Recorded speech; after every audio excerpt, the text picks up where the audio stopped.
துவங்கினேன் ஒன்றுமில்லாமல்,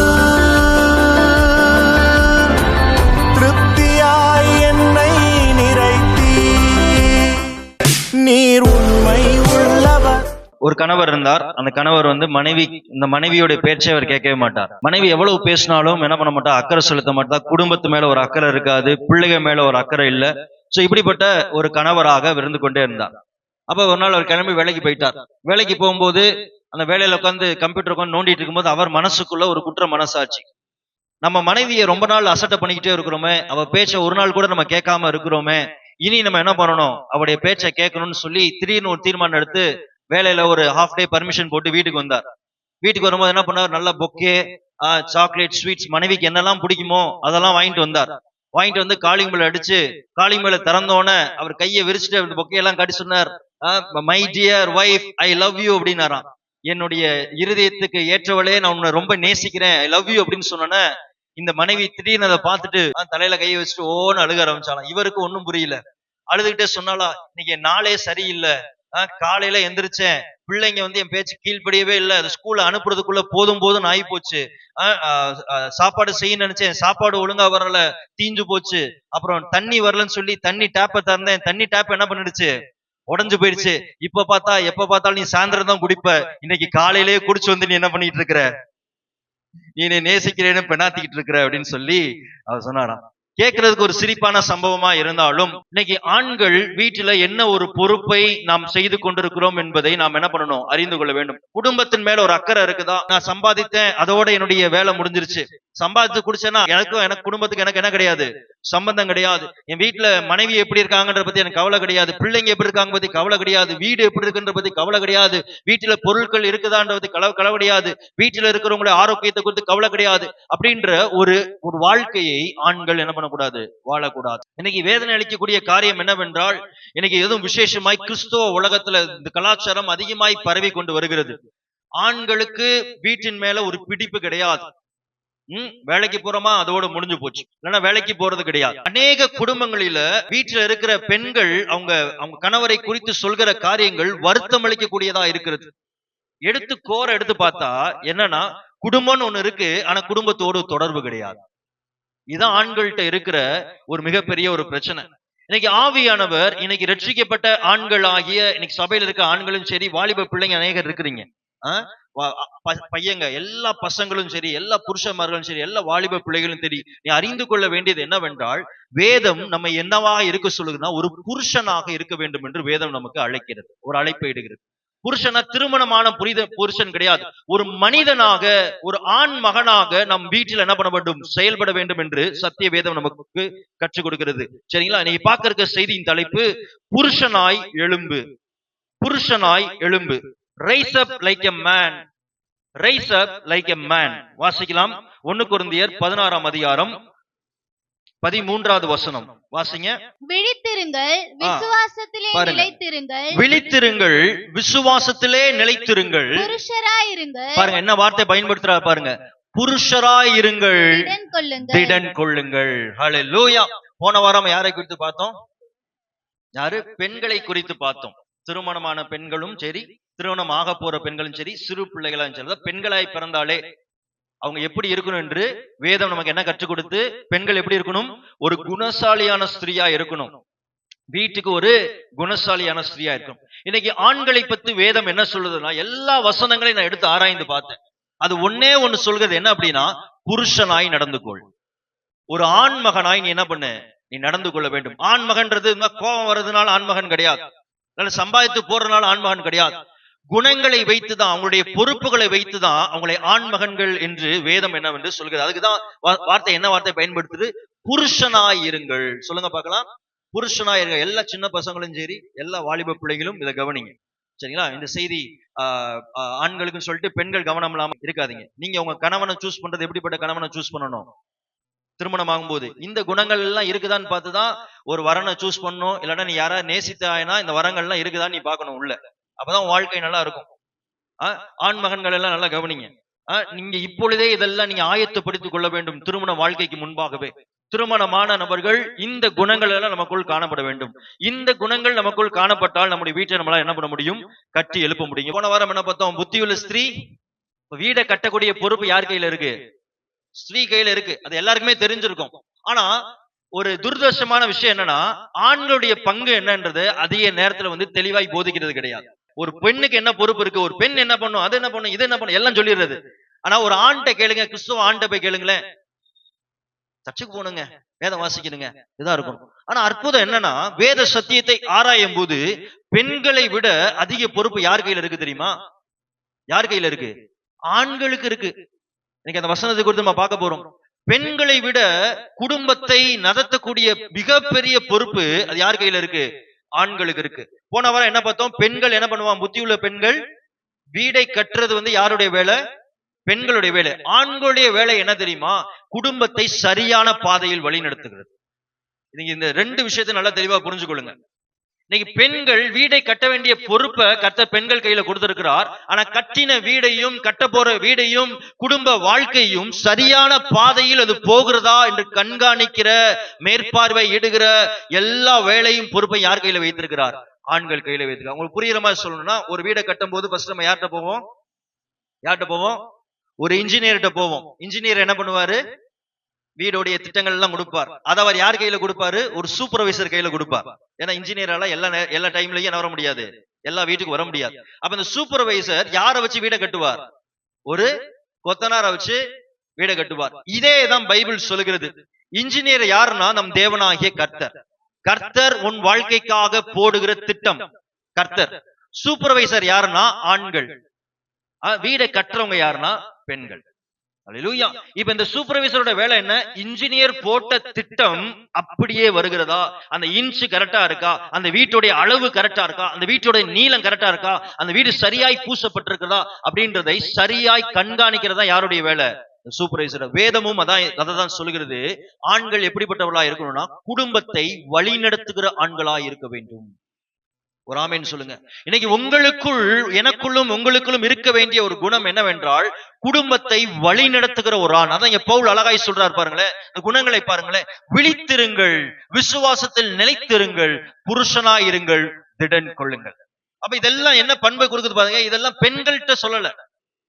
வேதத்துல பெண்கள்ட்ட இந்த வார்த்தைகள் பயன்படுத்தப்படுகிற, இது குடும்பம்ன்ற வரும்போது இந்த வார்த்தைகள் யாருக்கு பயன்படுத்தப்படுகிறதுனா வெறும் ஆண்களுக்கு மாத்திரம் பயன்படுத்தப்படுகிறது. இது ரெண்டா பிரிச்சீங்கன்னா ரெண்டு காரியம் இருக்கு.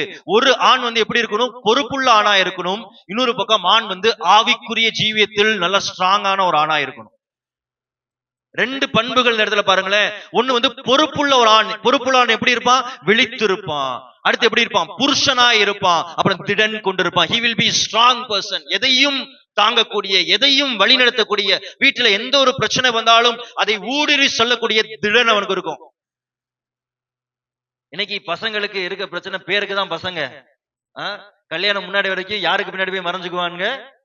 அம்மாவுடைய நம்மளுடைய பாணியில சொல்லுவாங்க, அம்மாவுடைய எதை பிடிச்சுக்குவானா? முந்தானைய பிடிச்சுக்குவான். கல்யாணத்துக்கு அப்புறம் வைஃபுக்கு பின்னாடி போய் மறைஞ்சுக்க. அப்படிப்பட்ட ஆண்களாய் நம்ம இருக்கக்கூடாது. அப்படிப்பட்ட ஆண்களாய் இருக்கக்கூடாது. வசனம் தெளிவாய் சொல்லுது பாருங்களேன். திடன் கொள், பி ஸ்ட்ராங். யாருடைய உதவி இல்லாமல் எதுவும் பண்ண முடியாது. எதுக்கு எடுத்தாலும் யார் மேலேயா சார்ந்து இருக்க, எந்த ஒரு சின்ன பிரச்சனை இருந்தாலும் யார்கிட்டயாவது போய் நிக்கிற அப்படிப்பட்ட ஒரு ஆணாக நீ இருக்கக்கூடாது. இன்னொரு என்ன சொல்லுங்க? விழித்திருங்கள், கவனமாயிரு. குடும்பத்தை எதையும் தாக்காதபடி, குடும்பத்தில் எதுவும் சேதப்படுத்தாதபடி, எதுவும் உன்னை ஏமாத்தி விடாதபடி எப்படி இருக்கு? கவனமாயிரு. அப்ப இதுல என்ன சொல்ற? ஒரு பொறுப்புள்ள ஆணை பத்தி பேசுது. ஆமாவா இல்லையா? பொறுப்புள்ள ஆண், ஒரு புருஷனாயிரு. குடும்பத்துக்கு தேவையான எல்லா காரியத்தையும் என்ன பண்ணு?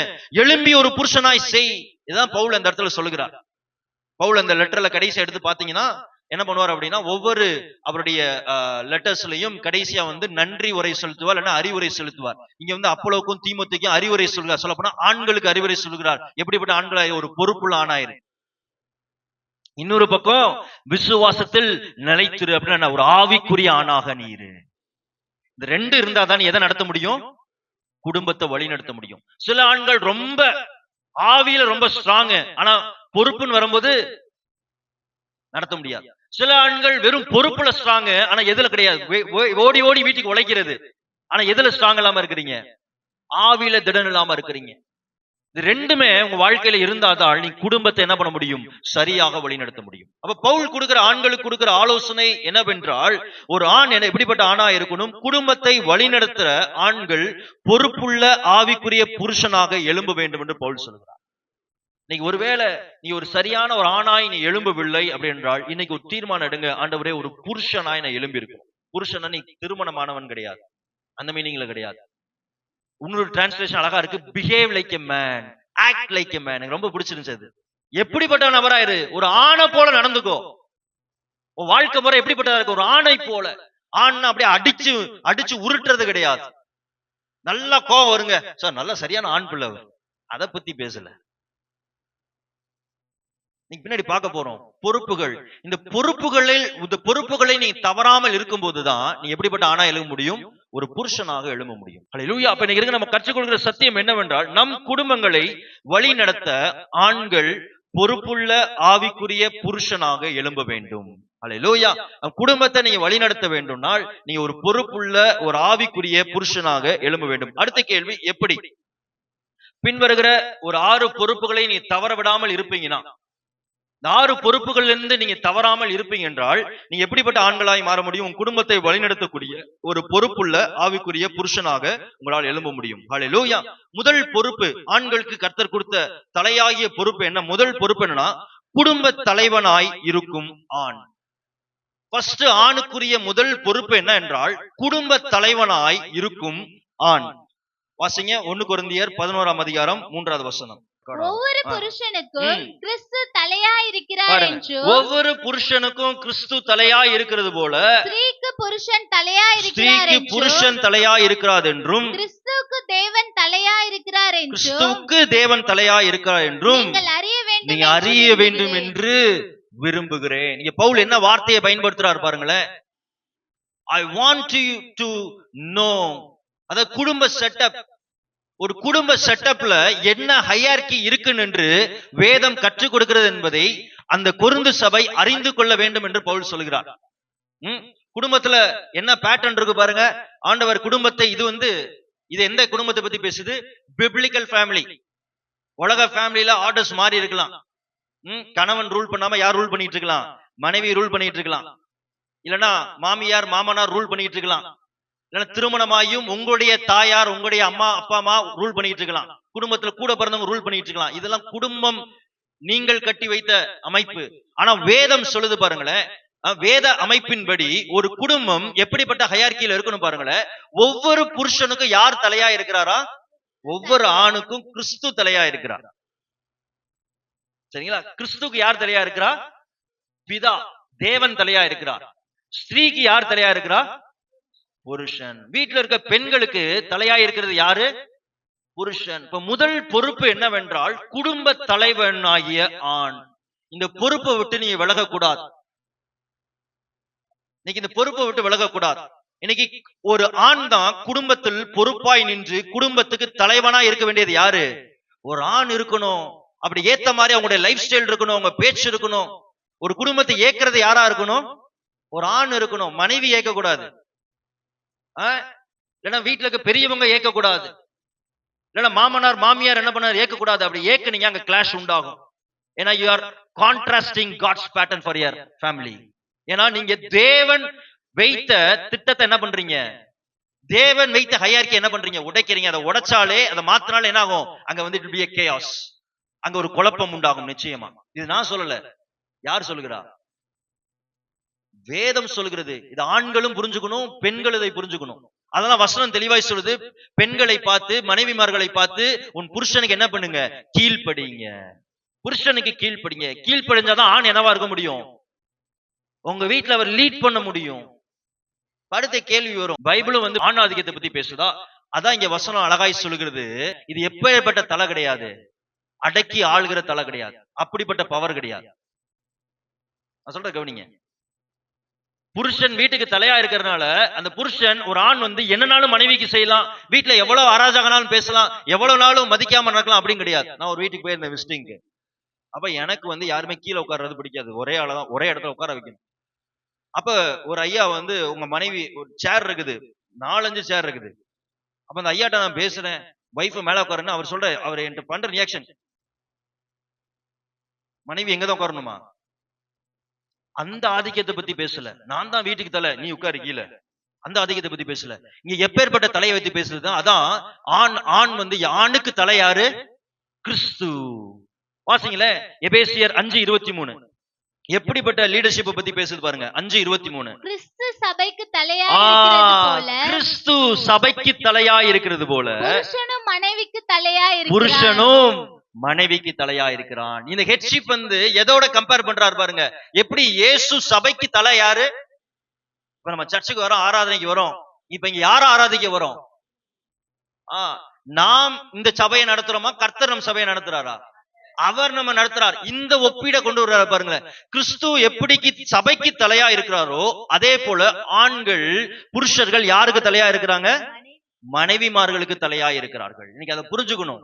எப்படிப்பட்ட லீடர்ஷிப்! இயேசு சபை எப்படி பண்ணார்? அரகண்டா நடத்தினாரா? இயேசு சபை வந்து கடினமாய் நடத்தினாரா? அதுக்கு மாறாய் சபைக்கு சேவை செய்தார், தன்னுடைய ஜீவனை கொடுத்தார். ஒரு ஆமென் வரல பாருங்க.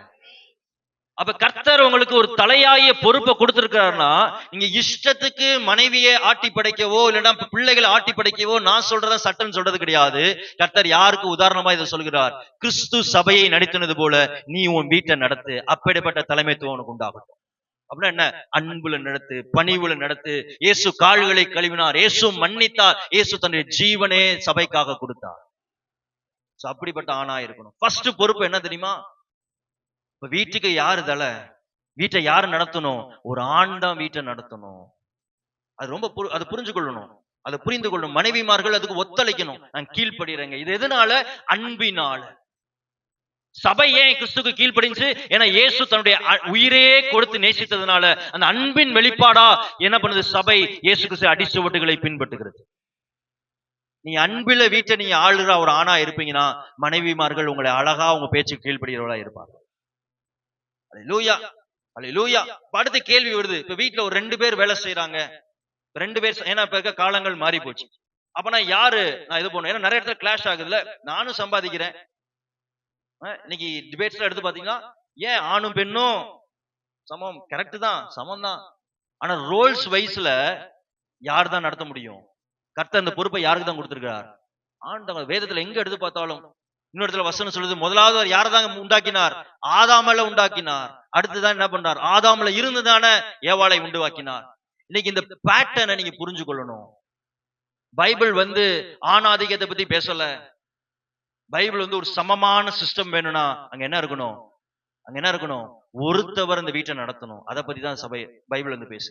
யோசித்து பாருங்க, ஸ்கூல்ல எத்தனை பிரின்சிபல் இருக்கிறாங்க? எத்தனை டீச்சர்ஸ் இருக்கிறாங்க? இந்தியாவுக்கு எத்தனை பிரைம் மினிஸ்டர் இருக்கிறாங்க?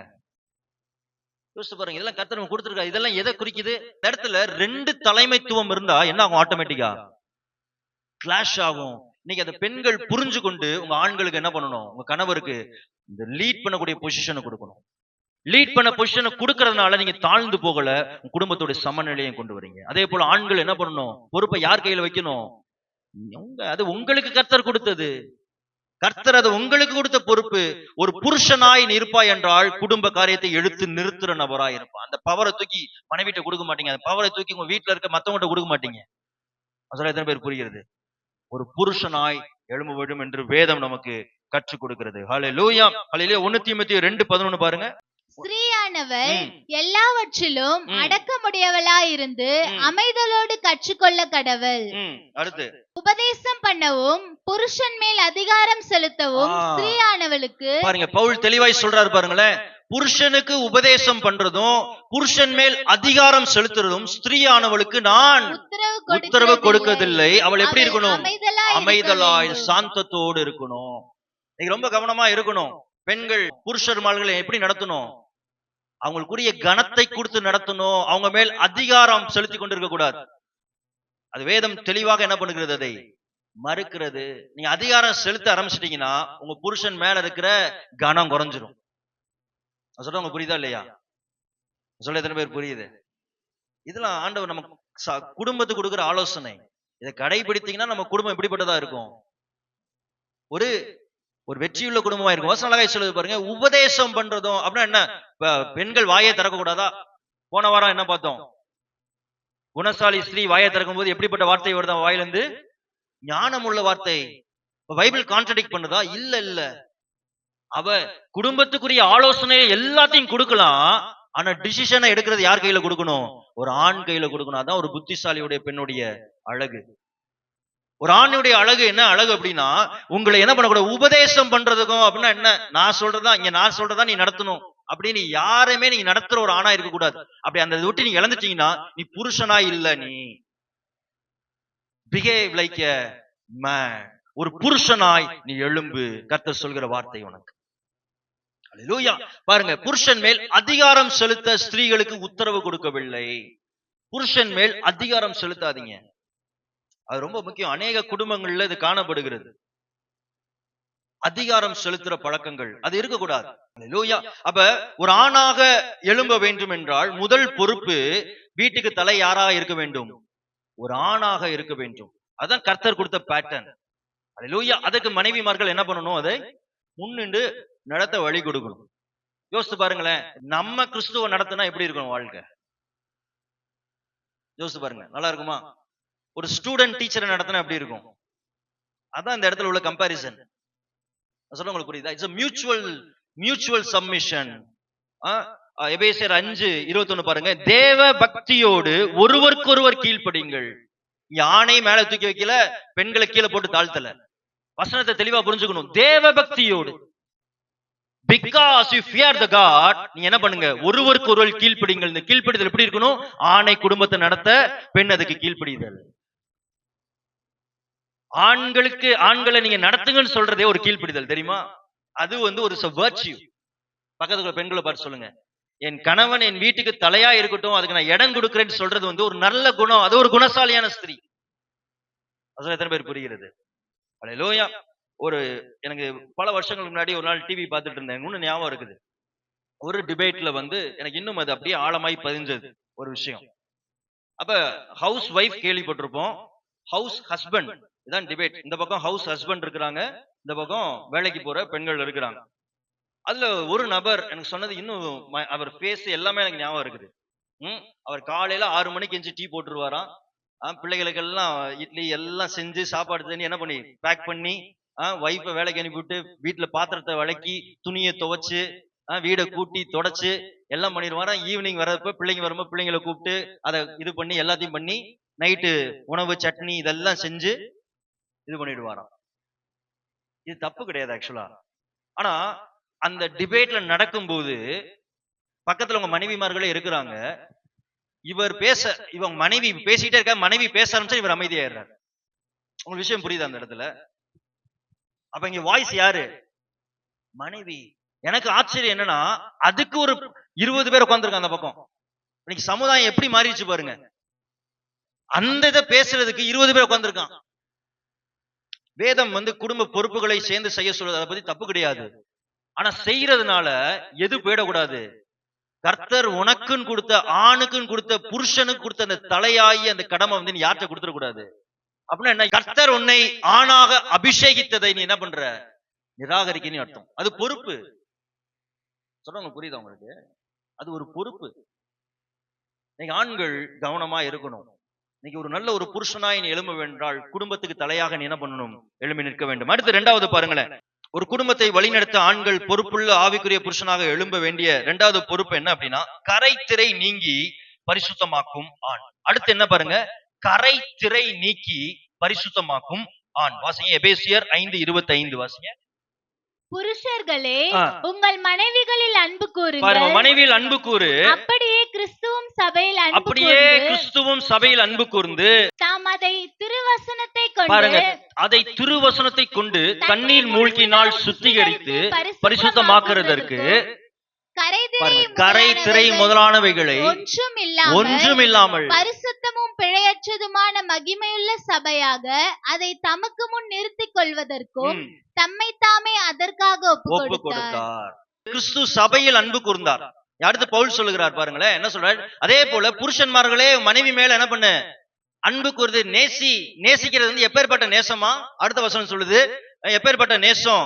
அதை திருவசனத்தை கொண்டு தண்ணீர் மூழ்கினால் சுத்திகரித்து பரிசுத்தமாக்குறது. அடுத்த பொறுப்பு என்ன? ஆண் வந்து he's a spiritual mentor to the family. இது நல்லா புரிஞ்சுக்கோங்க ஆண்கள் எல்லாரும். இதெல்லாம் அந்த பொறுப்புகள் எல்லாம் உங்களுக்கு ரொம்ப தெளிவாய் புரியணும். எல்லா ஆண்கள்மார்களுக்கும் புரியணும். யோசித்து பாருங்க, ஆண்கள்மார் எல்லாம் இந்த மாதிரி ஆயிட்டா வீடு இன்னும் எப்படி இருக்கும் பாருங்களேன். இன்னைக்கு பெண்கள்மார் அம்மாமார்கள் எழும்பி கட்டி இன்னைக்கு சமுதாயம் இருக்கு. இன்னைக்கு சர்ச்சில் எத்தனை பேர் இருக்கிறாங்க? ஆண்களை விட பெண்கள் தான் அதிகம். கஷ்டப்பட்டு போராடி ஒரு குடும்பத்தை ரட்சிப்புகள் நடத்துறாங்க. ஆனா அதே சமயம் ஒரு ஆண் ரட்சிக்கப்பட்டதுக்கு அப்புறம் வேதத்தின்படி உள்ள ஆணாய் மாறுவாரானால் அந்த வீடு எப்படிப்பட்ட வீடா இருக்கும் பாருங்க. ஒரு பெர்ஃபெக்ட் ஹோம். ஆணுடைய வேலை பாருங்களேன், என்ன வேலை பாருங்களேன், கரை திரையற்று வீட்டை பரிசுத்தமாக்குறது ஆணுடைய வேலை. You are a spiritual mentor to your home. நீ ஆவிக்குரிய கண்காணி. You are a spiritual guardian. நீ வீட்டை கண்காணிக்கிற, வீட்டுடைய பரிசுத்தத்தை பாதுகாக்கிற ஒரு ஆண். இதுதான் ஆண்டவர் கொடுத்த பொறுப்பு, விளையேற பெற்ற பொறுப்பு. எனக்கு இதை அறிந்த போது என்னுடைய பெர்ஸ்பெக்டிவே மாறிடுச்சு. குடும்பத்தை நடத்துற பெர்ஸ்பெக்டிவே. இது பல வருஷத்துக்கு முன்னாடி நான் அதை வாசித்த போது கர்த்தர் எனக்கு அதை வெளிப்படுத்தினார். ஒரு நாள் நான் ஜெபித்துக் கொண்டேன். எல்லாமே பெண்களுக்கு தானே இருக்கு, ஆண்களுக்கு என்ன? எடுத்து பார்த்தா ஆண்டவர் அற்புதமா கொடுத்திருக்கிறார். அடப்பாமே, இது தெரியாம எத்தனை வருஷம் வந்திருக்கிறோம். அப்புறம் ஒரு வீடுல பரிசுத்தமா ஆக்குறது யாருடைய வேலை? ஆனா பிரச்சனை என்ன, இன்னைக்கு ஆண் பரிசுத்தமா இல்லாதனாலதான் அதை எடுத்து பண்ண முடியல.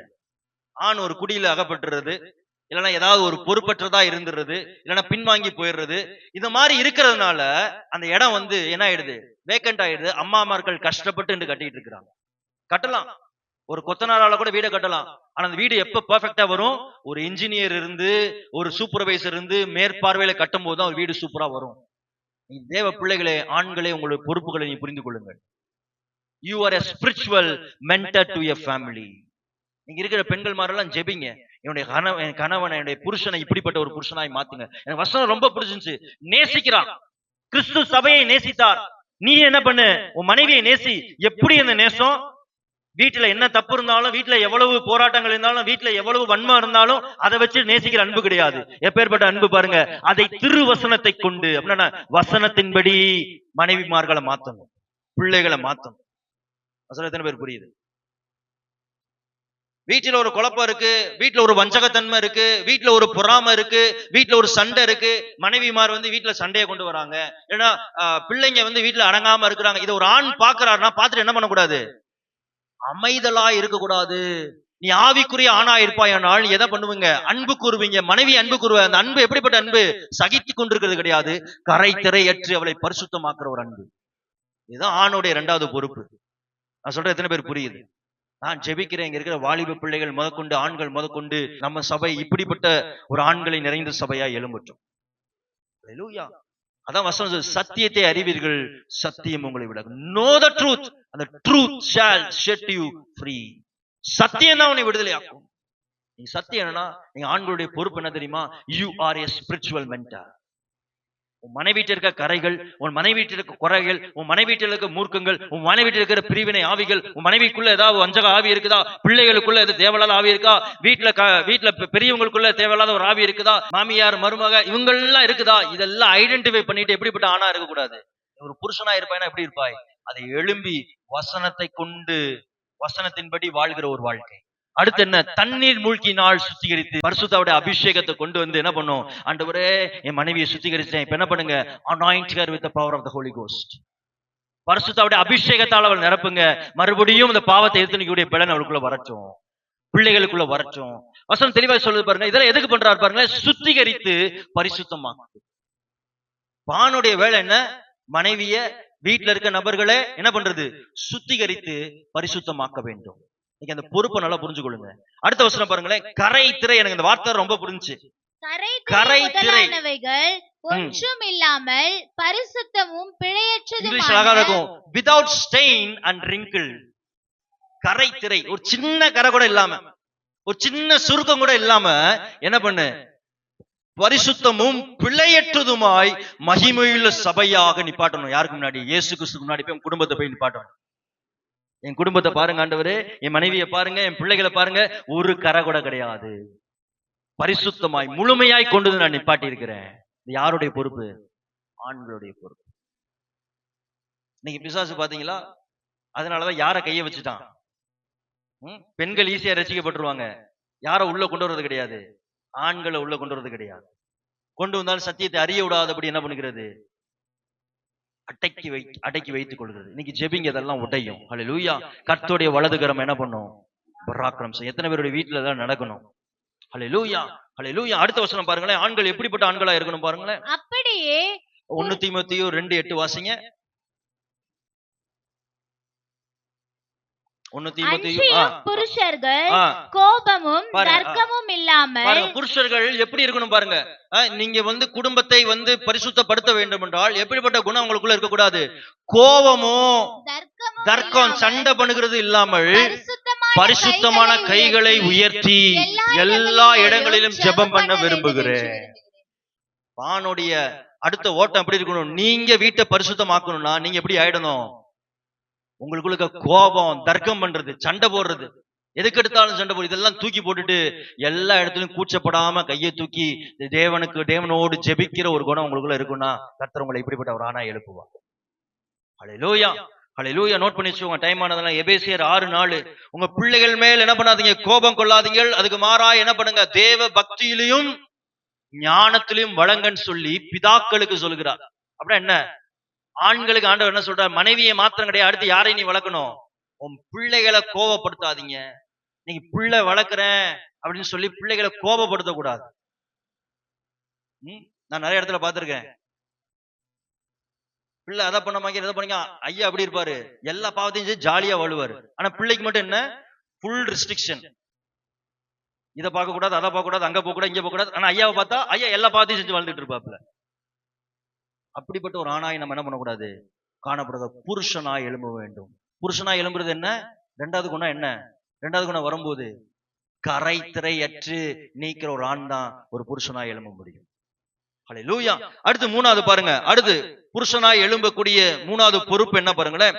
கடினமாய் உழைக்கும் ஆண். வாசிங்க எபேசியர் 5:29. தன் சொந்த மாம்சத்தை பகைத்தவன் ஒருவனும் இல்லையே, கர்த்தர் சபையை போஷித்து கர்த்தர் சபையை போஷித்து காப்பாற்றினது போல ஒவ்வொருவனும் மாம்சத்தை போஷித்து என்ன பண்ணணும்? காப்பாற்ற வேண்டும். இந்த வார்த்தை அழகா சொல்லுது பாருங்களேன். கிறிஸ்து என்ன பண்ணாராம்? சபையை போஷித்து காப்பாற்றினார். தன் ஜீவனை கொடுக்கிறார். சபைக்காய ஓடி ஓடி அதை சுகப்படுத்துகிறார். பிசாசு போல எல்லாத்தையும் எடுத்து போடுகிறார். அடுத்து பரிசுத்த ஆவியின் அபிஷேகத்தை தர எல்லாம் பண்ணுகிறார். 5 அப்பம் 2 மீனை கொடுத்து 5000 பேர் 15000 பேர் என்ன பண்றார்? போஷிக்கிறார். அதே போல வசனம் என்ன சொல்லுது பாருங்க. அடுத்த பொறுப்பு என்ன சொல்லுது பாருங்க. கர்த்தர் சபையை போஷித்தது போல ஒவ்வொரு ஆணும் தன் மாம்சத்தை, அப்படின்னா என்ன? தன் மனைவி மாற தன் வீட்டை என்ன பண்ணணும்? ஒரு போஷிக்கிற ஒரு ஆணா இருக்கணும். அதான் அடுத்த பொறுப்பு. என்ன பொறுப்பு? உழைக்கும் ஒரு ஆண். உழைக்கிற ஒரு ஆண் தான் ஒரு பொறுப்புள்ள ஒரு ஆண். இன்னைக்கு வருத்தம் என்ன தெரியுமா? மனைவிமார்கள் வேலைக்கு போறது. அண்ணே, இந்த கலாச்சாரம்லாம் பெருகி போச்சு. கஷ்டமா இருக்கு இதெல்லாம் பார்க்க. மனைவிமார்கள் வேலைக்கு போறது, ஆண்கள் என்ன பண்றது கிடையாது? வேலைக்கு போறது கிடையாது. தேவ பிள்ளைகளே, அப்படிப்பட்ட ஒரு ஆணா இருப்பீங்கன்னா நீ ஒரு புருஷனாய் எழும்பவில்லை. அதான் வேதம் சொல்கிறது. நீ ஒரு புருஷனாக நீ என்ன பண்ணல? நீ எழும்பவில்லை. வசனம் அழகாய் சொல்லுது பாருங்க. தன் மாம்சத்தை போஷித்து என்ன பண்ணணும்? காப்பாற்றணும். மனைவி கையில போய் இப்போ வேலைக்கு போப்பா, வீட்டை நடத்துப்பா, வாடகையை கட்டுப்பா, பீஸ கட்டுப்பா, அப்படி மனைவி மேல என்ன பண்ணிடக்கூடாது? நீ குடும்பத்தை காப்பாத்துன்னு சொல்லுகிற ஒரு ஆணாய் நம்ம என்ன பண்ணக்கூடாது? காணப்படக்கூடாது. எப்படிப்பட்ட ஆண்? மனைவியை போஷித்து, பிள்ளைகளை போஷித்து, வீட்டுக்கு தேவையான காரியங்கள், ஃபீஸ், என்ன காரியமோ அது யார் கையில இருந்தா வரணும்? ஆண் போஷிக்கணும். ஏன் ஆண் போஷிக்கணும்?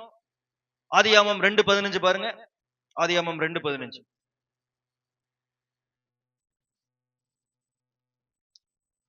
தேவனாகிய கர்த்தர் மனுஷனை ஏதேன் தோட்டத்தில் அழைத்து கொண்டு வந்து அதை பண்படுத்தவும் காக்கவும் வைத்தார். பாருங்க, ஃபர்ஸ்ட் ஆண்டவர் யாரை படைக்கிறார்? யாரை படைச்சார்? முதலாவது ஆதாம படைச்சு எங்க கொண்டு போய் வச்சார்? வசனம் சொல்லுது ஏதேன் தோட்டத்துல வைக்கிறாராம். ஏவாளை ஒன்னும் படைக்கல. ஏதேன் தோட்டத்துல ஆதாமை வைத்து என்ன பண்றாராம்? அதை பண்படுத்தவும் என்ன பண்ண? பண்படுத்தவும் காக்கவும் வைத்தார். அப்படின்னா என்ன அர்த்தம்? பண்படுத்துறதுனா என்ன? work and take care. நான் உனக்கு கொடுத்த ஆசீர்வாதத்தை என்ன பண்ணு? வேலை செய், பண்படு. அதை என்ன பண்ணு? காப்பாற்று, பாதுகாத்துக்கொள். நல்லா கவனிங்க. ஆதாமை உலகத்துல ஃபர்ஸ்ட் ஆண்டவர் யாரை படைத்தார்? ஆணை படைத்தார். ஆணுக்கு கொடுக்கப்பட்ட முதல் பொறுப்பு என்ன? வேலை செய்யற பொறுப்பு. நிறைய ஆண்கள் அப்படியே பாக்குறீங்க, பார்க்கட்டும், யூடியூப்லயும் போகட்டும். எதுக்கு சொல்றேன் அப்படின்னா, ஒரு ஆண் வேலைக்கு போனாதான் he will have a dignified life. ஒரு மதிப்பு எப்ப தெரியுமா? ஒரு ஆண் வேலைக்கு போகும்போது. ஆண்டவர் பாருங்க, ஃபர்ஸ்ட் மனுஷனை படைச்சிட்டு அவனுக்கு கொடுத்த காரியம் என்ன? வேலை பண்ணு, ஒர்க். இன்னும் பாவம் வர 3வது அதிகாரத்துல தான் பாவம். வேலை சில பேர் நினைச்சிட்டு இருக்காங்க தெரியுமா? பாவம் செஞ்சதுனாலதான் ஆண்டவனுக்கு என்ன பண்ணிட்டார்? பூமி உனக்கு என்னவா இருக்கும்? குறுக்கும் முள்ளுமா இருக்கும். வேலை ஒரு சாபம் நினைக்கிறாங்க. ஃபர்ஸ்ட் உலகத்தை படிச்சு 7 நாள் உலகத்தை படிச்சுட்டு அடுத்து மனுஷனை படிச்சதுக்கு அப்புறம் ஃபர்ஸ்ட் அவனுக்கு என்ன வேலையை கொடுத்தாரு வசனம் சொல்லுது. எனக்கு இங்கிலீஷ்ல ஒண்ணு அழகா புரிஞ்சுச்சு. he took and put அப்படின்னு இருக்கு. ஆதாம என்ன பண்ணு? உண்டாக்கி அவனை எடுத்து ஏதேன் தோட்டத்துள் வைத்தாராம். வச்சு அவனை பார்த்து சொல்றார், பண்படுத்து, காப்பாற்று, போ வேலை பாரு. தேவ பிள்ளைகளே, நீ புரிந்து கொள்ளுங்கள். ஆண்களுடைய மூன்றாவது பொறுப்பு என்ன தெரியுமா? ஒரு உழைக்கிற ஒரு ஆணா நீ இருக்கணும், வேலை பார்க்கிற ஒரு ஆணா இருக்கணும், வீட்டை காப்பாத்துற ஒரு ஆணா இருக்கணும். அப்பதான் நீ ஒரு புருஷனாய் எழும்பி இருக்கிறாய் வேதத்தின்படி. சொல்ல எத்தனை பேர் புரிகிறது? அப்ப நம்ம வேலை பண்ணணும்னு நினைச்சுக்கோங்களேன், நீ எதை ரிஜெக்ட் பண்றீங்க? எதை ரிவர்ஸ் பண்றீங்க? தேவன் படைத்த பேட்டர்னை ரிவர்ஸ் பண்றீங்க. சொல்ல உங்களுக்கு புரியுதா? தேவன் வைத்த பேட்டர்னை ரிவர்ஸ் பண்றோம். இல்ல நான் வேலைக்கெல்லாம் போக மாட்டேன், நான் வீட்டுல தான் இருப்பேன், என் மனைவி போட்டோம், நான் வீட்டுல இருக்கிறேன், இல்லைன்னா என் பிள்ளைய போகட்டும், அது உனக்கு ஒரு ஆசீர்வாதமா இருக்காது. இன்னும் சொல்லப்போனா உழைக்காத நபர்களுக்கு வேதம் கடினமான வார்த்தைகள் பயன்படுத்துது. என்னது நான் சொல்றது கவனிங்க. வேலைக்கு போனாதான் ஆண்களுக்கு விசேஷமாய் வேதம் கடினமான வார்த்தை, சும்மா ஒரு சில வார்த்தைகள், ரொம்ப கடினமான வார்த்தைகள். அது ஒரு சில வார்த்தைகள் பாருங்களேன். 1 தீமோத்தேயு 5:8. ஒருவன் தன் சொந்த சனங்களையோ விசேஷமாக வீட்டாரையும் விசாரியாமல் போனால் அவன் விசுவாசத்தை மறிதலுத்தவனும் அவிசுவாசியிலும் கெட்டவனுமா இருக்கிறான். வேதம் என்ன ஒப்பிடுது பாருங்களேன். வேலைக்கு போலேனா அவிசுவாசியோட மோசமானவன் அவன். சர்ச்சுக்கு ஒரு பிரோஜனம் கிடையாது, பைபிளை தூக்கி ஒரு பிரோஜனம் கிடையாது. ஏன் அவன் எதை பண்ணாம விட்டுட்டான்? தன் வீட்டையே விசாரியாம போயிட்டானே, பெத்த பிள்ளைகளை விசாரியாம போயிட்டானே, குடும்பத்தை விசாரியாம போயிட்டானே. ஆண்டவர் பாருங்க எவ்வளவு சீரியஸ் பாத்தீங்களா? God is very serious about our work. விசேஷமா ஆண்கள் வேலைக்கு போறதை பத்தி கர்த்தர் ரொம்ப சீரியஸா எடுக்கிறார். அத சாதாரண வார்த்தை, இன்னும் நிறைய வசனங்கள் உங்களுக்கு சொல்லுகிறேன். It's very serious. பாருங்களேன், வேலைக்கு போய் வீட்டை விசாரியாமல் போனால் அவன் எப்படிப்பட்டவன்? விசுவாசத்தை மறிதலுத்தவனும். அந்த விசுவாசத்துல ஒரு பிரயோஜனம் இல்ல, அவிசுவாசியிலும் மோசமானவன் அவன். அடுத்து பாருங்களேன், பவுல் என்ன சொல்றாரு பாருங்களேன், இதெல்லாம் நோட் பண்ணி வச்சுக்கோங்க. 2 தெசலோனிக்கேயர் 3:10.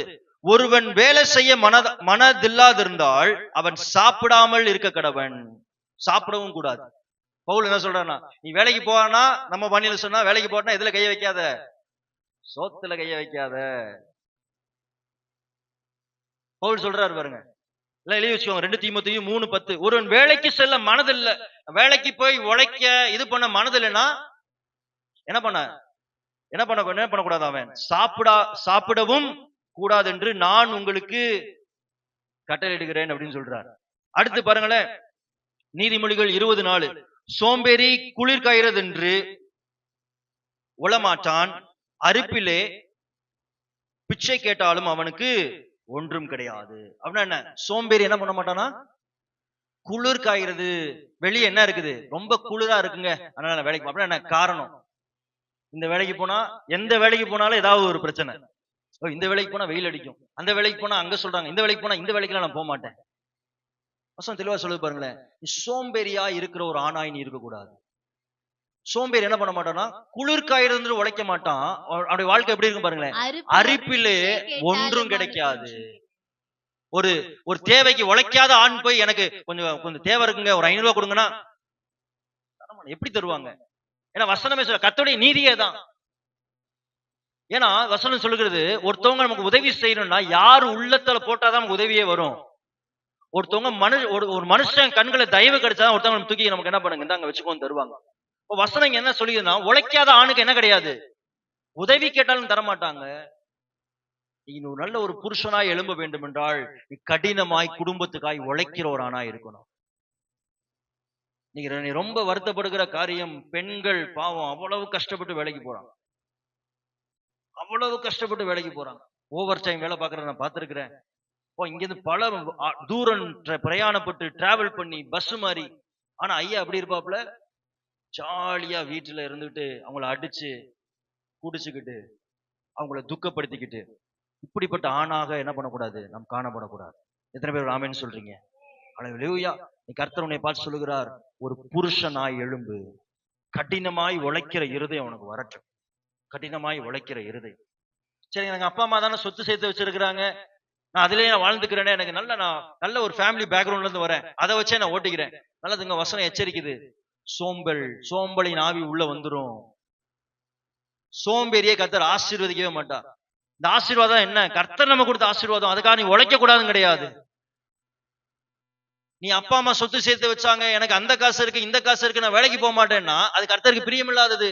ஏன்னா ஆட்டோமேட்டிக்கா உனக்குள்ள என்ன ஆவியை கொண்டு வந்துரும்? சோம்பலின் ஆவியை கொண்டு வந்துரும். வேதத்துல எல்லாத்தையும் எடுத்து பாருங்க. ஆண்டவர் யாரெல்லாம் ஆசீர்வாதம் அவங்கள உழைத்த நபர்கள்.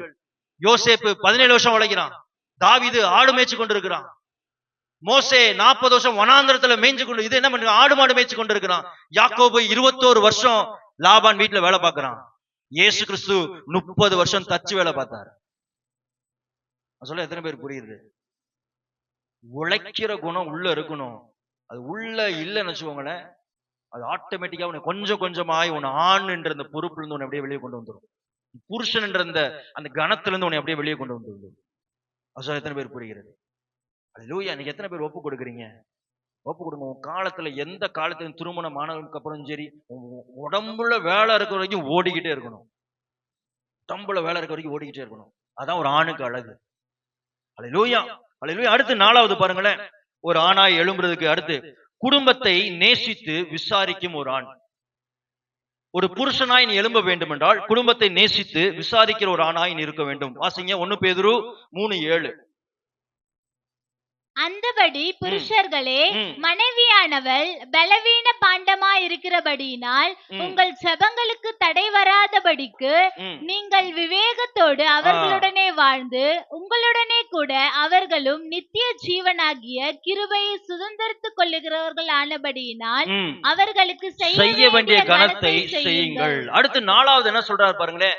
ஒரு ஆண், ஒரு பையன், ஒரு புருஷன் என்ன பண்ண வேண்டும் என்றால் குடும்பத்தை நேசித்து விசாரிக்கிற ஒரு நபராய் இருக்க வேண்டும்.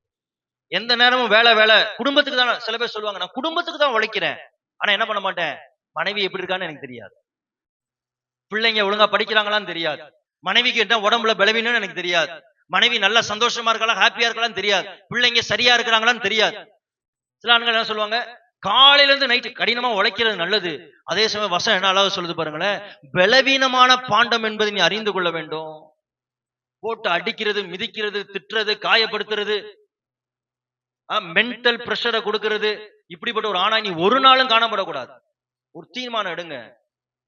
வரப்போற மனைவியோ இல்லைன்னா உங்க கர்த்தர் மனைவியை கொடுத்தாருன்னா ஒரு நாளும் கை நீட்ட மாட்டேன்னு தீர்மானம் எடுங்க. அதுதான் ஒரு ஆணுக்கு அழகு. வீரத்தை யார் மேல போய் காட்டக்கூடாது, ஒரு பெண் மேல போய் காட்டக்கூடாது. வீரத்தை காட்டினா இன்னொரு ஆண்கிட்ட போய் என்ன பண்ணுங்க, அப்ப தெரியும் யார் வீரன். வீரத்தை எதுல காட்டக்கூடாது, கோபம் வந்தா உடனே கையை தூக்கி அடிக்கிறது. நீங்க வசனம் நல்லா பாருங்களேன், தெளிவா சொல்லுது பாருங்க, மனைவி பலவீனமான பாண்டம். அப்புறம் ஒரு அழகான ஆணுக்கு என்ன ஒரு ஆண் புருஷன் என்பது யார் தெரியுமா, மனைவியை புரிந்தவன் தான் புருஷன். மனைவியுடைய உடல் வாகு, மனைவியுடைய மனநிலை, கடினமாய் உழைக்கணும். ஆமா, அதற்காக மனைவியை பத்தி அக்கறையே இல்லாம கிடையாது, பிள்ளைகள் மேல அக்கறையே இல்லாம கிடையாது. அப்படிப்பட்ட ஒரு ஆணாய் ஒருவன் இருக்கக்கூடாது. அப்படிப்பட்ட ஆண்கள் எப்படிப்பட்ட ஆண்கள் கிடையாது, புருஷன் என்பன் என்று வேதம் அழைக்காது. அழகா சொல்லுங்களேன், மனைவி பலவீனமான பாண்டம் என்று அறிந்து நீங்கள் விவேகத்தோடு அவர்களோடு வாழுங்க. எப்படி? இங்கிலீஷ்ல எனக்கு அழகா அந்த டிரான்ஸ்லேஷன் ரொம்ப பிடிச்சிருந்துச்சு. live with your wife in an understanding way. அவளை புரிந்து வாழு. மனைவி எப்படியோ அதுக்கு ஏற்ற மாதிரி புரிந்து வாழுங்க. அது ரொம்ப கடினமான விஷயம் தான். நானும் போதிக்கிறேன், ஆனா எனக்கு ஒரு கடினம் தான். ஆனா அது முடியாது என்பது கிடையாது. நல்லா புரிஞ்சுக்கொள்ளுங்க. நான் சொல்றேன், உங்களுக்கு புரியுதா? இப்ப நான் போதிக்கிறதுனால எல்லா குணங்களும் எனக்குள்ள இருக்குன்னு கிடையாது. நானும் என்னை சரி செய்து கொண்டிருக்கிறேன், நான் ஒரு ஆணாக. அதுதாங்க நல்ல ஒரு ஆணுக்கு அழகு. ஒரு ஆணுக்கு அழகு என்ன? அதுதான். என் மனைவி வச்சுட்டு தான் அந்த பிரசங்கத்தை நான் பண்ணிட்டு இருக்கிறேன். அப்படின்னா இதெல்லாம் எனக்குள்ள இதெல்லாம் இல்லாம என்னால பண்ண முடியாது. ஆனா ஒரு சில குணங்கள் இருக்காது. ஏன்னா மனுஷங்களா பிறந்தா எல்லாருமே என்னது, ஒரு பாவிதான், குறை உள்ளவர்கள் தான். ஆனா அந்த குறையோடு நீ நித்தியத்தை அடையக்கூடாது. பானுக்கு பாருங்க எவ்வளவு பொறுப்பு பாருங்களேன். தன்னையும் சரி செய்யணும், குடும்பத்தையும் சரி செய்யணும். அடுத்து 4வது பொறுப்பு எப்படிப்பட்ட பொறுப்பு? குடும்பத்தை நேசித்து விசாரிக்குமான். குடும்பத்துக்காக நேரம் செலவிட ஒரு ஆணா இருக்கணும். குடும்பத்துக்கு தானே உழைச்சேன்னு சொல்லி வீட்டை கண்டுக்காத ஒரு ஆணா என்ன பண்ணக்கூடாது, இருக்கக்கூடாது. வேண்டிய கனத்தை கொடுக்கணும், மரியாதையை கொடுக்கணும். ஏய் வா, ஏய் போ, வாடி போடி. குடும்ப நபர்கள் முன்னாடி கனத்தோட நடத்துங்க. வெளியே ஒரு இடத்துக்கு கொண்டு போனீங்கன்னா அவங்க கனத்தோட நடத்துங்க. கொடுக்க வேண்டிய இடத்தை கொடுங்க. ஏன்னா வசனம் இன்னும் அழகா இந்த இடத்துல சொல்லுது, அவங்க நித்திய ஜீவனுக்கு நித்திய ஜீவன்லயும் யாரும் அவங்க இருப்பாங்களா? உங்க மனைவிமார்கள் இங்க மட்டும் இருக்க போறது கிடையாது, பரலோகத்திலயும் உங்களுக்கு வர போறாங்க. ஐயோன்னு மாதிரி யோசிக்கிறீங்களா சில பேர்? ஆனா அங்க வந்து கணவன் மனைவின்ற உறவு இருக்காது. ஆனா நம்மளுக்கு தெரியும். ஆனா இங்க மட்டும் முடிஞ்சிடாது, எங்கேயும் வர போறாங்க. சில பேருக்கு நிறைய துக்கமா இருக்கு இப்பயே. எங்கேயும் வர போறாங்க, நித்திய ஜீவனுக்கும் நித்திய ஜீவனாகிய கிருபையும் அவங்க சுதந்திரத்துக் கொள்ள போகிறார்கள். நம்மளோடு சேர்ந்து அவங்க என்ன பண்ண போறாங்க, பரலோகத்துக்குள்ளேயும் வர போகிறார்கள். அப்ப எப்படி எப்படி நடக்கணும்? விசாரித்து நடத்துகிற ஒரு ஆணா இருக்கணும். கொலோசியர் 3:19 பாருங்களேன். புருஷர்களே உங்கள் மனைவிகளில் அன்பு கூறுங்கள், மனைவிகளில் அன்பு கூறுங்கள், அவர் மேல் கசந்து கொள்ளாதீர்கள். ஆங்கிலத்தில் don't be harsh with them. சும்மா அவங்களை எப்பொழுதுமே ரொம்ப ஹார்ஷா நடத்தாங்க. தமிழ் இன்னொரு டிரான்ஸ்லேஷன்ல கடுமையாய் நடத்தாதீர்கள் அவர்களை. எப்படி கடுமையாய் நடத்தாதீர்கள்? அது வந்து ஒரு ஆணுக்கு ஒரு அழகே கிடையாது. எப்படி ஆணுக்கு அது ஒரு அழகே கிடையாது. நிறைய வெளியெல்லாம் அதை அதிகமா பார்க்கலாம். கணவர் வந்துட்டா மனைவி அவ்வளவு நடுங்குவாங்க. அவர் வார்த்தை சொல்லிட்டா அதெல்லாம் நடுங்குவாங்க. இந்த ஆதிக்கம்லாம் வேதத்தின்படி அது ஒரு புருஷனாக அவங்களை கர்த்தர் பார்க்கறதே கிடையாது. அன்பு செலுத்தணும். நான் போன வாரமே சொன்னேன், நம்மளை பத்தி உண்மையான சாட்சி யார் தான் சொல்ல முடியும்? மனைவி தான் சொல்ல முடியும். இவர் உண்மையாவே எப்படின்னு. இப்ப நான் இங்க இருந்து எவ்வளவு நாள் பிரசங்கம் பண்ணிடலாம், என் மனைவி தான் என்று சொல்ல முடியும் இவர் உண்மையாவே பிரசங்கம் பண்ற மாதிரியா? அவ பாருங்களேன், ஒரு ஆணுக்கு எவ்வளவு பெரிய ஒரு பொறுப்பு இருக்கு பாருங்களேன். குடும்பத்துக்கு முன்னாடி, மனைவிக்கு முன்னாடி, கர்த்தருக்கு முன்னாடி பரிசுமா. இது எப்ப வாழ முடியும்? நீ கர்த்தருக்கும் உங்களுக்கு உள்ள ஆவிக்குரிய உறவு சரியா இருந்துச்சா ஈஸியா வாழ முடியும். வேஷம் தரிக்கணும் அவசியமே இல்லை, ஈஸியா வாழ முடியும். ஆண்கள் பொறுப்பு பாத்தீங்களா? விசாரித்து நேசிக்கிற ஒரு ஆண். மனைவியை விசாரிக்கணும், பிள்ளைகளை விசாரிக்கணும். எத்தனை பேர் WWE பாப்பீங்க, பார்த்திருக்கிறீங்க? WWE எங்க சின்ன வயசுலலாம் ரொம்ப ஃபேமஸ். அதோடைய CEO வந்து வின்ஸ் மெக்மேன், சரிங்களா? அவர் தான் அதை வந்து இது பண்ணவர். இப்போ அதுல ஒரு ரஸ்லர் வந்து கர்ட் ஆங்கிள்னு சொல்லிட்டு ஒரு ரஸ்லர், அவர் ஒரு இன்டர்வியூல அவர்கிட்ட கேள்வி கேட்கிறாங்க. வின்ஸ் மெக்மேன் வந்து அவர் எப்படிப்பட்டவர் வேலையில அப்படின்றப்ப சொன்னது என்னன்னா, இஸ் a workaholic. அவர் என்னவா? அவரு workaholic, வேலை பித்து பிடித்தவர். அவர் எப்பவுமே மைண்ட் ஃபுல்லா என்ன? வேலை வேலை வேலை வேலை தானா. அதுவும் எப்படி பாருங்களேன், அவர் ஒரு நாளைக்கு வந்து வெக்கேஷன் போனா கூட வந்து ஸ்கிரிப்ட் எழுதுறவங்கள கூட்டு போயிடுவாராம். அந்த ரெஸ்லிங் மேட்ச் யார் யாருக்கு என்னென்ன ஸ்டோரி லைன்லாம் இருக்கும், அத ஸ்கிரிப்ட் எழுதுறவன எங்க பண்ணிடுவாராம்? வெக்கேஷன் குடும்பத்தோட நேரம் செலவிடலான்னு போனாலும், பீச்சுக்கு எங்க போனாலும் கூட போய் உட்கார்ந்து எங்க இருந்தாலும் அதை பத்தி தான் பேசிக்கிட்டே இருப்பாராம். பேசி முடிச்சுட்டு நைட்டு 1 மணிக்கு ஜிம்முக்கு போவாராம். எத்தனை மணிக்கு? அந்த வேலையெல்லாம் ஆயத்தம் பண்ணி 3 மணி வரைக்கும் ஜிம்ல ஒர்க் அவுட் பண்ணிட்டு 4 to 6 தூங்குவாராம். அடுத்த நாள் மறுபடியும் அந்த ரொட்டீன் தானா. அவருடைய வாழ்க்கை எப்படி இருந்துச்சு தெரியுமா? அவர் 2 பிள்ளைங்க, ஒரு பொண்ணு ஒரு பையன். இந்த WWE வந்து கடைசியா யார் கையில கொடுத்தா தெரியுமா? மருமகன் கையில தூக்கி கொடுத்துட்டாரு. பையனை உள்ள சேர்த்துக்கவே இல்லை. பாத்தீங்களா எவ்வளவு உடைக்கப்பட்ட குடும்பம்? பாத்தீங்களா? பணம் இருக்கு, காசு இருக்கு, எல்லாம் இருக்கு. ஆனா குடும்பத்துல என்ன இல்லை பாருங்க, வேலை வேலை வேலை. நீங்க அப்படிப்பட்ட கணவனாய் ஒரு நாளும் மாறிடாதீங்க. நான் உழைக்கணும், கடினமா உழைக்க, அதெல்லாம் ரொம்ப சந்தோஷம், உழைக்கிறது நல்ல குணம். அதே சமயம் அடுத்த குணம் என்ன? புருஷனா இருக்கிறதுக்கு உன் குடும்பத்தை நேசிக்கிற நபராக. காசை கொண்டு வந்து கொடுத்துட்டா அவ்வளவுதான் முடிஞ்சு நினைக்காதீங்க. குடும்பத்தை நேசித்து விசாரிக்கிற நபராய் நீ காணப்படணும். அது எத்தனை பேர் புரிகிறது? ஹல்லேலூயா. அடுத்து 5வது கடமை, 5வது பொறுப்பு, ஆணுக்குரிய 5வது பொறுப்பு என்னன்னா, விவாக கடமையை நிறைவேற்றும் ஆண். விவாக கடமையை நிறைவேற்றும் ஆண். 1 கொரிந்தியர் 7:2 வாசிங்க. ஆகிலும் வேசித்தனம் இராதபடிக்கு அவனவன் தன் சொந்த மனைவியையும் அவளவள் தன் சொந்த புருஷனையும் உடையவளாய் இருக்க வேண்டும். அடுத்து புருஷன் தன் மனைவிக்கு செய்ய வேண்டிய கடமையை செய்ய கடவன், அப்படியே மனைவியும் தன் புருஷனுக்கு செய்ய கடவள். போதும். அடுத்து பவுல் சொல்றாரு, கணவனுடைய அடுத்த பொறுப்பு என்னன்னா, விவாக கடமையை நிறைவேற்ற வேண்டிய ஒரு ஆண். உங்களுக்கு புரியும் விவாக கடமைனா தாம்பத்திய உறவு. இந்த உறவு, இந்த கடமையை யார் நிறைவேற்ற வேண்டுமா? ஆண் மாத்திரம் இல்ல, பெண்களும் சரியா நிறைவேற்ற வேண்டும். எதற்கு பவுல் சொல்றாரு பாருங்களேன், 2வது வசனம் பாருங்களேன். எதுக்காக? வேசித்தனம் இராதபடிக்கு அவன் தன் சொந்த மனைவியையும் அவள் தன் சொந்த புருஷனையும். வேசித்தனம் உள்ள வந்துடக்கூடாது, இச்சம் வாழ்க்கைக்குள்ள வந்துடக்கூடாது. நீ திருமணம் ஆனதுக்கு அப்புறம் வேற ஒரு மனைவியையோ, திருமணம் ஆனதுக்கு அப்புறம் வேற ஒரு கணவனையோ நீ இச்சிக்கப்பட விடாதபடி நீ யாரோட ஐக்கியம் கொண்டிருக்கணும்? யாரோட ஐக்கியம் கொண்டிருக்கணும்? உன் கணவனோடும் உன் மனைவியோடு 2 பேரும் அவன் தன் சொந்த மனைவியையும் அவள் சொந்த புருஷனையும் உடையவளா இருக்க வேண்டும் சொல்லி அடுத்த வசனத்தை என்ன சொல்றாரு பாருங்களேன். புருஷன் தன் மனைவிக்கு செய்ய வேண்டிய விவாக கடமை, அதான் அதோட அர்த்தம். விவாக கடமையை செய்ய கடவன், மனைவியும் புருஷனுக்கு செய்ய வேண்டிய விவாக கடமையை செய்ய கடவன். இது பொறுப்பு. இது கணவனுக்கு மாத்திரம் கிடையாது, ஆண்களுக்கும் உள்ள பொறுப்பு, பெண்களுக்கும் உள்ள பொறுப்பு. இத பத்தி கூச்சப்பட்டுக்கிட்டு இருக்கக்கூடாது. கூச்சப்பட்டா என்ன நடக்கும்னு வசனம் சொல்கிறது? எது உள்ள வந்துருமா? டெம்ப்டேஷன், இச்சை உள்ள வந்துரும். அதற்காக கணவன் மனைவிக்குள்ள விவாக கடமை நிறைவேற்றாதனால ஒரு ஆண் இன்னொரு நபரோட பழக்கம் வச்சுக்கலாம், ஒரு பெண் இன்னொரு நபரோட பழக்கம் வச்சுக்கலாம். அது சரின்னு ஆயிடாது. நீங்க அநேக இடத்துல கேட்டா, மனைவிக்கு எனக்கும் விவாக கடமை கிடையாது, அதனால நான் என்ன பண்ணிட்டேன், திருமணத்துக்கு வெளியே ஒரு உறவை வச்சுக்கிட்டேன்னு சொல்லி அது நியாயம் நினைச்சுக்கிட்டு இருக்கிறாங்க. பாவம் பாவமே. சொல்லுங்க பார்க்கலாம். பாவம் பாவமே. அந்த பாவத்தை பண்றதுக்கு நான் இதனாலதான் பண்ணேன், மனைவி சரியில்லை, கணவன் சரியில்லை, இதனால பேசிட்டேன், இதனால பார்த்துட்டேன். பாவம் பாவமே. அதுதான் வசனம் தெளிவாய் சொல்லுகிறது. விபச்சார பாவம் உனக்குள்ள வந்துடாதபடி நீ என்னவாரு ஒருவருக்கு ஒருவர் அதோட கடமைகளை நிறைவேற்றுங்கள். இது ஆணுடைய பொறுப்பு, ஒரு பெண்ணுடைய பொறுப்பு. நமக்கு தான் குழந்தை பிறந்துருச்சே, நமக்கு தான் வயசாயிடுச்சே, நல்லா புரிஞ்சு கொள்ளுங்கள்.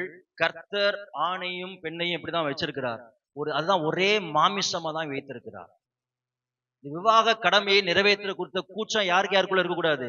மனைவிக்குள்ள இருக்கக்கூடாது, கணவனுக்குள்ளே இருக்கக்கூடாது. இதெல்லாம் பத்தி நம்ம பேச போறோம். நான் ஆக்சுவலா இந்த மாசம் ஒரு செமினார் வைக்கணும்னு நினைச்சேன், விசேஷமா இந்த டாபிக்ல தான். வெறும் திருமணமானவங்களுக்கு மாத்திரம் கூப்பிட்டு இதை பத்தி நம்ம பிப்ளிக்கலா இதை பத்தி நம்ம எடுக்கணும்னு நினைச்சேன். ஆனா அதனால முடியல. கர்த்தருக்கு சுத்தமானால் அடுத்த மாசம் திருமணமான நபர்களுக்கு நமக்கு இந்த விசேஷமாய் இந்த தாம்பத்திய காரியங்களை குறித்த வேத கண்ணோட்டத்தை குறித்த ஒரு செமினார் நம்ம வைக்க போறோம். கர்த்தருக்கு சுத்தமானால் நடக்கும். அப்ப இது ரொம்ப முக்கியம் உங்க பரிசுத்த வாழ்க்கைக்கு. எனக்கு என்னடா பாஸ்டர் எடுத்து இப்படி பப்ளிக்கா வேதத்தை ஆராய்ந்தா இது ரொம்ப முக்கியம். இது ஒரு பரிசுத்த ஜீவியத்திற்கு, உங்க சரியான ஓட்டத்துக்கு இது ரொம்ப முக்கியம். ஏன்னா வசனம் 5வது வசனம் சொல்லுது பாருங்களேன். உபவாசத்திற்கும் ஜபத்திற்கும் தடையா இராதபடி இருவரும் சில காலம் பிரிந்திருக்க வேண்டும் சம்மதித்தால் ஒழிய ஒருவரை விட்டு ஒருவர் பிரியாதிருங்கள். உங்களுக்கு விரதத்துவம் இல்லாமையால் சாத்தான் உங்களை தூண்டி விடாதபடிக்கு மறுபடியும் கூடி வாழுங்கள். பவுல் அழகாய் சொல்றாரு பாருங்களேன். நீங்க பிரிந்து இருப்பீங்கன்னா, தாம்பத்தியம் பிரிந்து இருக்கணும்னா வசனம் தெளிவாய் சொல்லுகிறது. நீ ஜபத்துக்காக பிரிந்து இருக்கலாம், உபவாசத்துக்காக பிரிந்து இருக்கலாம். ஆனா யாருடைய கன்சென்ட் அங்க இருக்கணும்? கணவன் ஓகே சொல்லி இருக்கணும், இல்லைன்னா மனைவி ஓகே சொல்லி இருக்கணும். நம்ம ஆட்கள் சில பேர் கணவன்கிட்ட கேட்கறது கிடையாது, எந்த நேரம் ஃபாஸ்டிங். சில ஆட்கள் மனைவிமார்கள் கணவன் மனைவிட்ட கேட்கற கிடையாது, எந்த நேரம் ஃபாஸ்டிங். வேதத்தை தெளிவா வாசிங்க. 2 பேரும் சம்மதித்தால் ஒழிய பிரிந்திருந்தா என்ன வருது பாருங்களேன். உங்களுக்கு செல்ஃப் கண்ட்ரோல், விரதத்துவம்னா செல்ஃப் கண்ட்ரோல் இல்லாதனால சாத்தான் உங்களை தூண்டு விடாதபடிக்கு மறுபடியும் கூடி வாழுங்கள். அது தப்பே கிடையாது, அது பரிசுத்தம். அதான் வசனம் சொல்லுது, விவாகம் எல்லாத்துக்குள்ளேயும் எப்படி இருக்குது? கணம் பெற்றதா இருக்கிறது. அது எதை பத்தி பேசுறது? விவாக கடமையை பத்தி பேசுறது. அது இது பரிசுத்தமானது. கர்த்தர் உங்களுக்கு பரிசுத்தமாய் கொடுத்தது ஆணும், திருமணமான ஆணுக்கும் பெண்ணுக்கும். அப்ப ஆண் அதுல ரொம்ப கேர்ஃபுல்லா இருக்கணும். வேலைக்கு போயிட்டேன், டைம் இல்ல, ரொம்ப கேர்ஃபுல்லா இருக்கணும். ரொம்ப கேர்ஃபுல்லா இருக்கணும். மனைவிமார்கள் அதுல ரொம்ப கேர்ஃபுல்லா இருக்கணும். அது பிரிந்து இருப்பீங்கன்னா என்ன வந்துடும்? இச்சை உள்ள வந்துரும். கணவன் வழி மாறி போறதுக்கு யாரு ஒரு தடை ஆயிடக்கூடாது, மனைவி தடை ஆயிடக்கூடாது. கணவனை கிட்டக்கே சேர விடுறது இல்ல. கணவன் பரிசுத்தமா இல்ல அப்படின்னா, விசுவாசத்துல ஒழுங்கா இல்லைன்னா அவர் என்ன பண்ணிடுவாரு, வழிக்கு போயிருவாரு. மனைவியை கிட்டக்கே வரலன்னா, மனைவி ஆவிக்குரிய வாழ்க்கையில ஒழுங்கா இல்லைன்னா என்ன பண்ணிடுவாங்க மனைவிமார்கள், விலகி போயிடுவார்கள். அதான் ஒரு குடும்பம் நிக்க வேண்டும் என்றால் எல்லாருக்கும் பங்கு இருக்கு. உங்களுக்கு புரியுதா? எல்லாருக்கும் பங்கு இருக்கு. கணவனுக்குரிய பொறுப்பை கணவன் செய்யும் போதும், மனைவிக்குரிய பொறுப்பை மனைவி செய்யும் போதும், பிள்ளைகளுக்குரிய பொறுப்பு செய்யும் போது தான் அங்க ஒரு சமநிலை உண்டாகிறது குடும்பத்துல. எல்லாருக்கும் பொறுப்பு இருக்கு. ஹல்லேலூயா, ஹல்லேலூயா. அடுத்து கடைசி கணவனுக்குரிய பொறுப்பு, இதை பார்த்து முடிச்சிடலாம். மனைவியை விவாகரத்து செய்யாத ஆண். வாசிங்க. மனைவியை விவாகரத்து செய்யாத ஆண். கடைசி கணவனுக்குரிய நீ ஒரு ஆணாய் இருக்க வேண்டும் என்றால், ஒரு புருஷனாய் எழும்ப வேண்டும் என்றால் அடுத்த பொறுப்பு என்னன்னா, கர்த்தர் உனக்கு கொடுத்த மனைவியை விவாகரத்து செய்யாமல் இருக்கணும். மனைவியை விவாகரத்து செய்யாத ஆண். மல்கியா 2:16.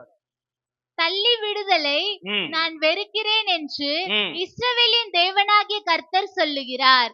அப்படிப்பட்டவன் கொடுமையினால் தன் வஸ்திரத்தை மூடுகிறான் என்று சேனைகளின் கர்த்தர் சொல்லுகிறார். ஆகையால் நீங்கள் துரோகம் பண்ணாமல் உங்கள் ஆவியை குறித்து எச்சரிக்கையாயிருங்கள். அடுத்து ஆணுக்குரிய கடைசி பொறுப்பு. நான் வேதத்தை ஆராய்ந்த போது நான் அந்த பாயிண்ட் எடுக்கணும்னு நினைக்கலாம். ஆனா தொடர்ந்து ஆவியானவர் இந்த வசனத்தை கொடுத்துக்கிட்டே இருக்கிறார். நானும் ரெஃபர் பண்ணி செய்து வேண்டாம், இது தேவை இருக்கான்னு நினைக்கிறேன். ஆனா ஆண்டவர் மறுபடியும் எனக்கு ஸ்ட்ரெஸ் பண்ணிக்கிட்டே இருக்கிறார். எதுக்கு அதை ஸ்ட்ரெஸ் பண்ணான்னு தெரியல. பாருங்க, ஆணுக்கு இருக்க வேண்டிய கடைசி பொறுப்பு என்ன தெரியுமா? கர்த்தர் உன்னோடு உடன்படிக்கை செய்து அவர் முன்னாடி இருந்து உடன்படிக்கை செய்து பிடித்த மனைவி, அந்த மனைவிக்கு என்ன பண்ணக்கூடாது, துரோகம் செய்யக்கூடாது. யோசனை அழகாய் சொல்லுவேன். தள்ளி விடுதலை நான் என்ன பண்றேனா, பண்ணாதன்னு சொல்லல, என்ன பண்றாராம், வெறுக்கிறார். நீ மனைவியை டிவோர்ஸ் பண்ணி தள்ளி விடுற ஆணை, நீ வேணாம் எனக்கு வாழ்க்கையை விட்டு போ அப்படின்னு தள்ளி விடுற ஆணை கர்த்தர் என்ன பண்றாராம், வெறுக்கிறார். வெறுகு சில இடத்துல இந்த வார்த்தை பயன்படுத்தப்படுகிறது. வெறுக்கிறாராம். அவங்க வாழ்க்கை எப்படி இருக்கு பாருங்களேன். அப்படிப்பட்டவன் கொடுமையால் தன் வஸ்திரத்தை மூடுகிறான். அப்படின்னா என்ன, அதுக்குரிய பாவம் யார் மேல வந்து சேரும், அதுக்குரிய தண்டனை யார் மேல வந்து சேரும், ஆண் மேல வந்து சேருமா. அதான் அதோடைய டேர்ம்ஸ் உடைய அர்த்தம். அதுக்கப்புறம் ஆகையால் நீங்கள் துரோகம் பண்ணாமல் உங்க ஆவியை என்ன பண்ணுங்க, என்ன நடக்குது அப்படின்னா, இந்த மல்கியா புஸ்தகத்துல என்ன நடக்குதுன்னா, ஆண்டவர் 2 விதமான துரோகத்தை பத்தி பேசுகிறார் இஸ்ரவேல் மக்கள்கிட்ட. இந்த மக்கள் 2 விதமான துரோகம் பண்றாங்க. ஒண்ணு என்ன அப்படின்னா, ரட்சிக்கப்படாத நபர்களோடு திருமணம் பண்றாங்க. தெரியும் ரட்சிக்கப்படக்கூடாதுன்னு, கர்த்தர் அதை வெறுக்கிறார். ஏன் அப்படின்னா, பக்தி உள்ள சந்ததி வராது. 15 வசனம் பாருங்களேன். தேவ பக்தி உள்ள சந்ததியை பெரும்படிதானே, ஆகையால் ஒருவன் தன் இள வயதின் மனைவிக்கு துரோகம் பண்ணாதபடி பாருங்க. ஏன் ரட்சிக்கப்படாத நபரை திருமணம் பண்ணக்கூடாது, ஏன் கர்த்தர் அதை வெறுக்கிறார் அப்படின்னா, எந்த சந்ததி உங்களுக்கு உண்டாகாது, ஆவிக்குரிய சந்ததி உண்டாகாது. நீ ரட்சிக்கப்படாத நபரோடு போய் திருமணம் பண்ணும்போது நீ விசுவாசத்தோட விலகி போயிடுவ. அது மட்டும் கிடையாது, அடுத்த சந்ததியே என்ன ஆயிடும், கர்த்தரை விட்டு பின்வாங்கி போய்விடும். அப்ப இஸ்ரவேல் மக்கள் என்ன பண்றாங்க, ஒண்ணு தெரிந்தே ரட்சிக்கப்படாத நபர்களோடு போய் என்ன பண்றாங்க, பிணைக்கிறாங்க. இதை கர்த்தர் வெறுக்கிறார். அதான் முன்னாடி 10 வருஷங்கள் எல்லாம் இருக்கும். அடுத்து 2வது என்ன பண்றாங்க அப்படின்னா, இன்னொரு நபரை திருமணம் பண்றதுக்காக தம் மனைவி இருக்கிறாங்க பாத்தீங்களா, தன் மனைவிக்கு வயசானதுனால, அந்த மனைவியோடைய அழகு போனதுனால என்ன பண்றான், அந்த இச்சையால மனைவியை விவாகரத்து பண்ணி தள்ளி விடுறான். இங்கேதான் நடக்குது. எவ்வளவு மோசம் பாத்தீங்களா? எத்தனை பேர் புரியுது? பல வருஷமா ஒரு மனைவியோட சேர்ந்து வாழ்கிறான். அந்த மனைவியோட அழகு போயிடுச்சு, அவளுக்கு வயசாயிட்டா, பார்க்க ரொம்ப வயசாயிட்டான்னு சொல்லி இளம் வயது மனைவி கரம் பிடித்த மனைவி என்ன பண்றான், தள்ளி விடுறான். அந்த டேர்ம்ஸ் தான் கர்த்தர் சொல்கிறார், தள்ளி விடுகிறதை நான் வெறுக்கிறேன். சொல்ல புரியுதா? வெறுக்கன்னு சொல்லிட்டு ஆண்டவர் என்ன சொல்றா பாருங்களேன். 13வது வசனத்துல என்ன சொல்றா பாருங்களேன். உன் ஜெபம், நீ என் பலிபீடத்துல அழுகுற, உன் பலிபீடத்துல ஜெபத்துக்கு பதில் தாங்கன்னு கேட்கல. அது எல்லாம் ஏன் பதில் தரது கிடையாது தெரியுமா? ஏன் நீ இளம் வயது மனைவிக்கு என்ன பண்ண, துரோகம் செஞ்சதுனால. அதான் அந்த வார்த்தை அழகா இருக்கு பாருங்களேன். நீங்கள் 2ஆம் தரம் இதை செய்து கர்த்தருடைய பீடத்தை கண்ணீரினாலும் அழுகையினாலும் பெருமூச்சினாலும் நிரப்புகிறீர்கள். இதெல்லாம் நீ பண்ணிட்ட. இன்னொரு நபரை திருமணம் பண்ணிட்ட, மனைவியை தள்ளி விட்டுட்ட, இதெல்லாம் பண்ணிட்டு எங்க வந்து அழுகுற? சர்ச்சுக்கு வந்து அழுன்னு அழுகுற. ஆண்டவரே என்னை ஆசீர்வதிங்க, பலிபீடத்தை வந்து கண்ணீர் விடுகிற. ஆகையால் அவர் காணிக்கை என்னை என்ன? காணிக்கையை அதனால நீ கொண்டு வந்து செலுத்துற காணிக்கை என்ன பண்றது கிடையாது, மதியார். மதிக்க போறது கிடையாது, அதை எங்கள் கைகளில் பிரியமா பிரியமா ஏற்றுக்கொள்ளவும் ஏற்றுக்கொள்றதும் கிடையாது. அடுத்த வசனம் பாருங்களேன். ஏன் என்று நீ கேட்கிறீர்கள். கேக்குற, ஏன் ஏற்றுக்கொள்ள மாக்கிறீங்க ஆண்டவரே? ஏன் என் ஜெபத்துக்கு பதில் இல்ல? ஏன் என் கண்ணீரை துடைக்க மாக்கிறீங்க? நீ கேள்வி கேக்குற. கர்த்தர் உனக்கும் உன் நல்லா கவனிங்க. இளவயதின் கர்த்தர் மனைவிக்கும் உனக்கும் இளவயது மனைவிக்கும் சாட்சியா இருக்கிறார். உன் தோழியும் ஆ, உன் உடன்படிக்கை பாருங்க மனைவி என்னன்னு மனைவியுமாகிய சொல்றாரு பாருங்க. உன் தோழியும், அடுத்து என்னது? உடன்படிக்கையின் மணி. எனக்கு ரொம்ப பிடிச்சது இந்த வார்த்தை. சும்மான்னு சொல்லல, என்ன பண்ணிருக்காராம்? உடன்படிக்கை செய்து உன் கரங்களில கொடுத்திருக்கிறார். உடன்படிக்கும் மனைவியாகிய அவளுக்கு நீ துரோகம் பண்ணினாயே. கணவர்மார்கள் ரொம்ப கவனமா இருக்கணும், ரொம்ப கவனமா இருக்கணும். ஏதாவது ஒரு பிரச்சனை வந்தா உடனே டிவோர்ஸ் கொடுத்துடலாம். எனக்கு வேணாம், நீங்க நல்லா தெரிஞ்சுக்கோங்க. நீங்க 2 பேரும் சேரல, நீ ரட்சிக்கப்படாம நீங்க 2 பேரும் சேர்ந்தீங்கன்னா அது வேற கணக்கு. நீங்க நினைச்சா சேர்ந்துக்கலாம், நினைச்சா பிரிஞ்சுக்கலாம். ஆனா நீங்க சர்ச்சுக்கு வந்து கர்த்தருடைய சமூகத்துல திருமணம் பண்ணிட்டீங்கன்னா, யாருக்கு முன்னாடி இருந்து திருமணம் பண்றீங்க? கர்த்தருக்கு சாட்சியா இருந்து திருமணம் பண்றீங்க. அந்த உறவுல இருந்து பிரிக்கிறீங்கன்னா யாரை அவமானப்படுத்துற மாதிரி? கர்த்தரை அவமானப்படுத்துற மாதிரி. கர்த்தருக்கு நீங்க பதில் சொல்ல வேண்டும். அதாவது அர்த்தம். ஏன்னா அந்த உடன்படிக்கை பண்ணி வைத்தது யாரு? கிறிஸ்து சபை.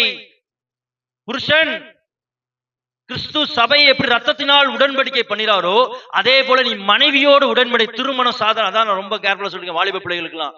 நினைச்சால போய் திருமணம் பண்ணிடாத. எனக்கு அவங்கள பிடிச்சி இவங்களை போய் திருமணம் பண்ணிடாத, வாழ்க்கை சீரழிஞ்சிரும். ரொம்ப கேர்ஃபுல்லா நான் சொல்லிட்டே இருக்கிறேன். ரொம்ப கவனமா இருங்க. கர்த்தர் ஒரு விஷயத்த பேசிட்டாருன்னா அதுல விட்டு வெளியே வந்துருங்க. ஏன்னா நீ உடன்படிக்கை பண்ண நபரோட தான் பண்ணணும். அப்பதான் வாழ்க்கை நல்லா இருக்கும். ஏன் அவர் ஒருவனை அதான் அடுத்த வசனம் அழகா இருக்கு. அவர் ஏன் ஒருவனை இல்லையோ படைத்தார், ஆவி அவரிடத்தில் பூர்வமா இல்லையா? ஏன்? பக்தி உள்ள சந்ததி. உன்னை கரம் பிடிச்சு கொடுக்கிறதே எதற்கு? இவர் பக்தி உள்ள சந்ததியை கொண்டு வருவதற்காக. ஒரு ரட்சிக்கப்படாத நபரோடு, ஒரு அவிசுவாசமான வாழ்கிற நபரோடு, பாவத்தோடு வாழ்கிற நபரோடு சேர்ந்து ஒரு பக்தியற்ற சந்ததியை கொண்டு வருவதற்காக திருமணம் கர்த்தர் பண்ணி கொடுக்கல. ரொம்ப கேர்ஃபுல்லா இருங்க. வசனம் தெளிவா சொல்றது, கர்த்தர் உங்களுக்கு கொடுத்த மனைவி எப்படிப்பட்ட மனைவி? உடன்படிக்கை பண்ண மனைவி. கேர்ஃபுல்லா இருக்கணும். அது பொறுப்பு நமக்கு. ஆண்களுக்கு எவ்வளவு பொறுப்பு இருக்கு பாத்தீங்களா? இதெல்லாம் ஆராயும் போது நடுக்கம் வருது. நம்மகிட்ட தான் அதிக கேள்வி கேட்பாரோ. இந்த செய்தியை ப்ரிப்பேர் பண்ணும்போது எனக்குள்ள ஒரு கேள்வி, இப்ப கணக்கு நம்ம தான் அதிகமா கொடுக்கணுமோ? அடுத்த செகண்ட் வந்து ஆண்டவரே பலத்தினால் ஒண்ணும் கிடையாது, கிருபையால நடத்துங்க. அதுதான் நம்மள நடத்தும். நம்ம நிக்கணும்னால நிக்க முடியாது. அவர் பலத்துல சார்ந்திருப்போம்னா ஒரு புருஷனாய் எழும்ப முடியும். இதெல்லாம் நிறைவேற்றி கொடுக்கக்கூடிய பரிசுத்தாவின் பலனை கர்த்தர் தருவார். ஒரு நாளும் கரம் பிடித்த மனைவிய பொருளுக்காகவோ, அந்த நபருக்காகவோ, இந்த நபருக்காகவோ கரம் விட்டுறாதீங்க. இன்னைக்கு நியூஸ் கேட்க முடியல, அசால்ட்டா 3 பிள்ளைங்க 4 பிள்ளைகளை வச்சு அசால்ட்டா கையை விட்டு நூறுத்தவங்க கூட போயிடுறது. இன்னைக்கு கிறிஸ்தவர்கள் ரொம்ப நம்ம கவனமா இருக்கணும், எச்சரிக்கையா இருக்கணும். அது பொறுப்பு. கர்த்தர் உன் கையில கொடுத்திருக்கிறாருன்னா நீ ஒரு ஆண்னா என்ன பண்ணணும்? இன்று நடத்தணும். இயேசு ஒரே ஒரு இடத்துல வந்து விவாகரத்துக்கு வழி கொடுக்கிறார். 5:22. அந்த நபர் வந்து தாம்பத்திய உறவுல உண்மையா இல்லை அப்படின்னா என்னன்னா, கணவனுக்கு உண்மையா இல்லாம வேற ஒரு நபரோடைய உறவு வைத்திருந்தாலோ, இல்லைன்னா மனைவி வேற ஒரு நபரை வைத்திருந்தாலோ, கணவன் வேற இடத்துல வைத்திருந்தாலோ, அப்ப அவங்க என்ன பண்ணலாம்? டிவோர்ஸ் பண்ணலாம். இது ஒண்ணுதான் எக்ஸெப்ஷன். மனைவியை பிடிக்கல, மனைவி சரியில்லை, இதெல்லாம் ஆண்டவர் அலோவ் பண்ணவே மாட்டார், அதை வெறுக்கிறார். கணவனுக்கு உண்மையா இல்ல வேற ஒரு நபரோடு அவங்க இருக்கிறாங்க, இல்ல மனைவிக்கு உண்மையா இல்ல வேற ஒரு நபரோட இருக்கிறா அப்படின்னா அந்த டேர்ம்ஸ்ல மட்டும்தான் கர்த்தர் என்ன பண்ணுகிறார்? விவாகரத்தை அனுமதிக்கிறார். ஆனா அது விருப்பத்தோடு அனுமதிக்கல. ஏன்னா ஓசியா புஸ்தகத்துல ஆண்டவர் தீர்க்கதரிசியை யாரை போய் கல்யாணம் பண்ண சொல்றார்? ஒரு விபச்சாரிய ஸ்திரியை போய் கல்யாணம் பண்ண சொல்றா. என்ன? அவங்களுக்கும் மன்னிப்பு இருக்கிறது. மனசு இருந்தா மன்னித்து ஏத்துக்கலாம். சொல்ற புரியுதா? அதை ஆண்டவர் தெளிவாய் சொல்லுதா, தேவன் நினைத்ததை ரொம்ப கேர்ஃபுல்லா இருங்க. கணவன் மனைவி உறவுக்குள்ள தயவுசெய்து யாரும் போயிடாதீங்க. ரொம்ப மோசமானது. பயமுறுத்துறதுக்காக சொல்லல. ஒரு கணவன் மனைவி ஆயிட்டாங்கன்னா அவங்களுடைய உறவுக்குள்ள தயவு செய்து அவங்களுக்குள்ள சண்டையை மூட்டி விடுறதோ, இல்லைன்னா அவங்களுக்குள்ள ஒரு பிரிவினையை கொண்டு வருகிறதோ, உள்ள ஒரு தவறான ஆலோசனையை கொடுக்கிறதோ, இல்லைன்னா அவங்க 2 பேரும் இணையறதுக்கு, இல்ல தாம்பத்திய உறவுக்கு வர்றதுக்கு நீங்க தடையா இருக்கும், எதுக்குமே போயிடாதீங்க. கர்த்தர் பயங்கரமா கேட்பார். ஏன்னா உடன்படிக்கை பண்ணிருக்கிறார், நடுவுல அவர் பண்ணி வைத்திருக்கிறார். இந்த அநேக குடும்பங்கள் என்ன நடக்குது தெரியுமா? ஈஸியா கணவன் மனைவிக்குள்ள சண்டையை உண்டு பண்ணி விட்டுறது.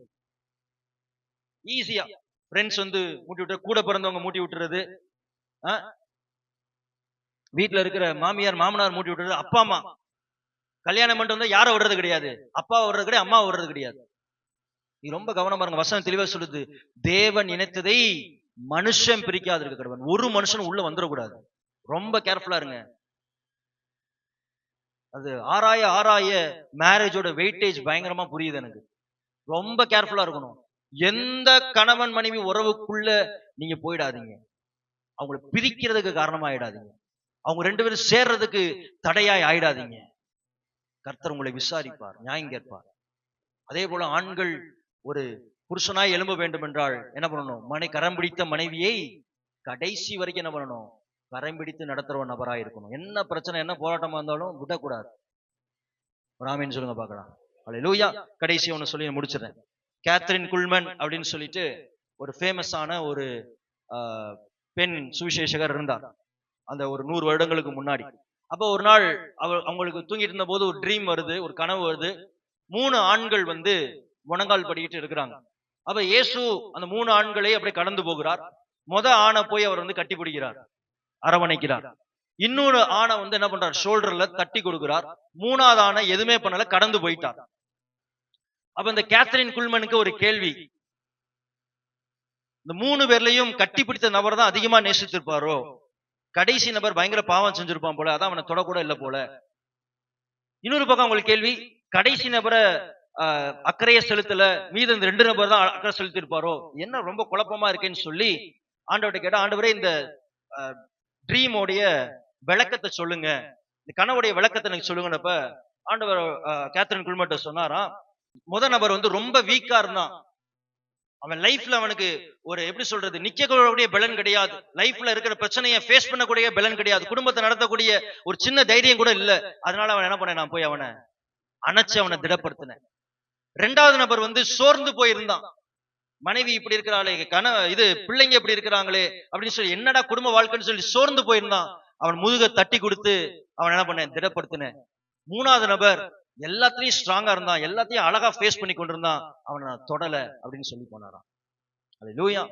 தேவ பிள்ளைகளே, இந்த 3 நிலைமையில உள்ள ஆணா நீங்க இருக்கலாம். அந்த காலை வேளையில ஒரு சுத்தமா ஒரு ஆணா கூட என்னால எழும்ப முடியல, ஒரு புருஷனா எழும்பக்கூடிய தைரியம் எனக்குள்ள இல்லைன்னா கர்த்தர் உன்னை அரவணைக்கிறார். இல்லைன்னா குடும்ப வாழ்க்கையில நொந்து போய் நூடுல்ஸ் ஆகி போராட்டத்துல சோர்ந்து போயிருப்பேனா, கர்த்தர் உன்னை தட்டி கொடுத்து திடப்படுத்துகிறார். அல்லேலூயா. 3ஆவது ஆண் தான் எல்லாரும் ஆணும் மாற வேண்டிய ஒரு ஆண், ஒரு ஸ்ட்ராங்கான ஒரு திடம் உள்ள ஒரு புருஷனாக நாம் எழும்ப வேண்டும். அல்லேலூயா. இந்த 6 பொறுப்புகளும் நாம் கடைபிடிப்போம் என்றால், ஒரு ஆண் ஒரு வீட்டுக்கு ஒரு வழிகாட்டியா இருந்து ஒரு பொறுப்புள்ள ஒரு ஆணாகவும் ஒரு ஆவிக்குரிய ஆணாகவும் நீ எழும்புவீங்கனால், கர்த்தர் உங்களை ஒரு புருஷனாக கர்த்தர் எழுப்பி நிப்பாட்டுவார். அல்லேலூயா. எல்லா ஆண்களும் இந்த சத்தியத்தை புரிந்து கொள்ளுங்கள். எல்லா ஆண்களும் இதுதான் நமக்கு இருக்கிற கர்த்தர் வைத்த பொறுப்பு. இதுதான் வேத வசனம் சத்தியம் கட்டுக்கொடு. அல்லேலூயா. அப்படிப்பட்ட புருஷனாய் நம்ம எழும்புவோம் என்றால், கர்த்தர் சொல்லுகிறது, புருஷனாய் நீ எழும்பு, rice up like a man. ஒரு ஆணாக நீ எழும்பு, ஒரு புருஷனாக எழும்பு. கர்த்தர் உன்னை நடத்துகிற தேவனாய் இருக்கிறார். ஹல்லேலூயா. ஹல்லேலூயா. பெண்கள் மாரெல்லாம் நீங்க எல்லாம் ஜெபிங்க, ஆண்டவரே இப்ப இருந்தே உங்க பிள்ளைங்க கல்யாணம் ஆட்டினாலும் உங்க பிள்ளைகளுக்குள்ள இந்த குணம் இருக்கட்டும், என் பையனுக்கு இந்த குணம் இருக்கட்டும் சொல்லி ஜெபிங்க. கர்த்தர் உங்க குடும்பத்தை கட்டி எழுப்ப உளமிழ வைக்கிறார். கண்களை மூடி நாம் ஜெபிக்கலாம். சர்வ வல்லவரே